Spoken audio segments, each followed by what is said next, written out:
Tak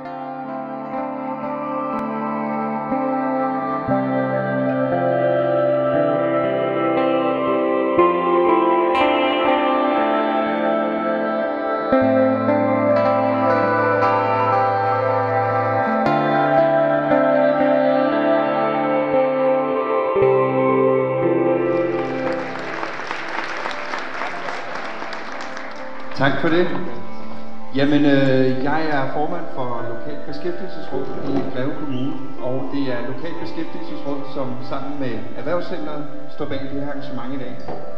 Det er en stor fornøjelse at se så mange er kommet, men det er klart, når man lover, at man kan blive millionær af sin egen chef, så skulle det vel også være noget af det, der skaffer folk til.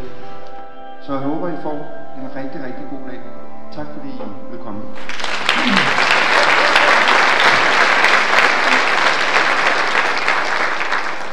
Jeg skal altså huske at stå. Hvis jeg træder ud af det her lys, så siger de Martin for helvede. Lyset. Jeg har fået besked på, at jeg skal stå her, og jeg er ikke særlig god til at gøre det, jeg får besked på. Så I må godt lige hjælpe mig lidt.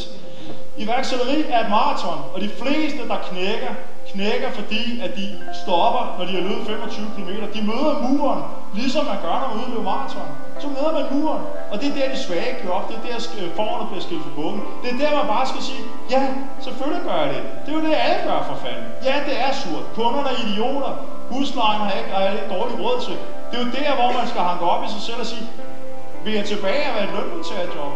Eller vil jeg Gud give den skat at være iværksætter? Og vi har alle sammen været der, eller vil alle sammen komme der. Så have ind i jer selv, når I rammer den her, sidder nede i jeres kælder alene og tænker, fuck, hvor er det ensomt det her.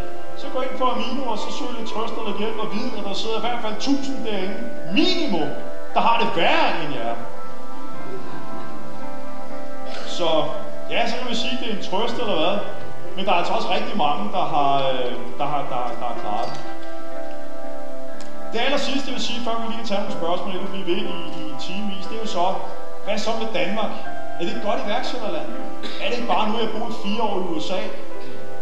Var det ikke federe det år? Vejret var federe, bilerne var større, der var mange gode ting. Men iværksættermæssigt? Nej. Jeg tror, at hvis man har et enormt drive og vil være en ny Bill Gates, så tror jeg, at USA er et bedre land at blive iværksætter. Men hvis man har et normalt godt drive, og siger, jeg vil godt lave en god, solid virksomhed, jeg vil også have tid til mine børn, jeg vil hele tiden have et godt fornuftigt liv, en god, sund virksomhed og give dem en skatte, så kan jeg garantere jer for, at Danmark er 100 gange bedre land. Konkurrencen er langt mindre, men det er ikke sagsøgt i hovedet. Jeg garanterer jer for, at virksomhed i USA inden for et år eller 2 gør det godt, bliver sagsøgt af en konkurrent. De sagsøger ikke, fordi de har gjort noget forkert, de sagsøger for at skade af. Så enkelt er det. Med de ord, så vil jeg gerne sige rigtig held og lykke, så lad os tage nogle spørgsmål.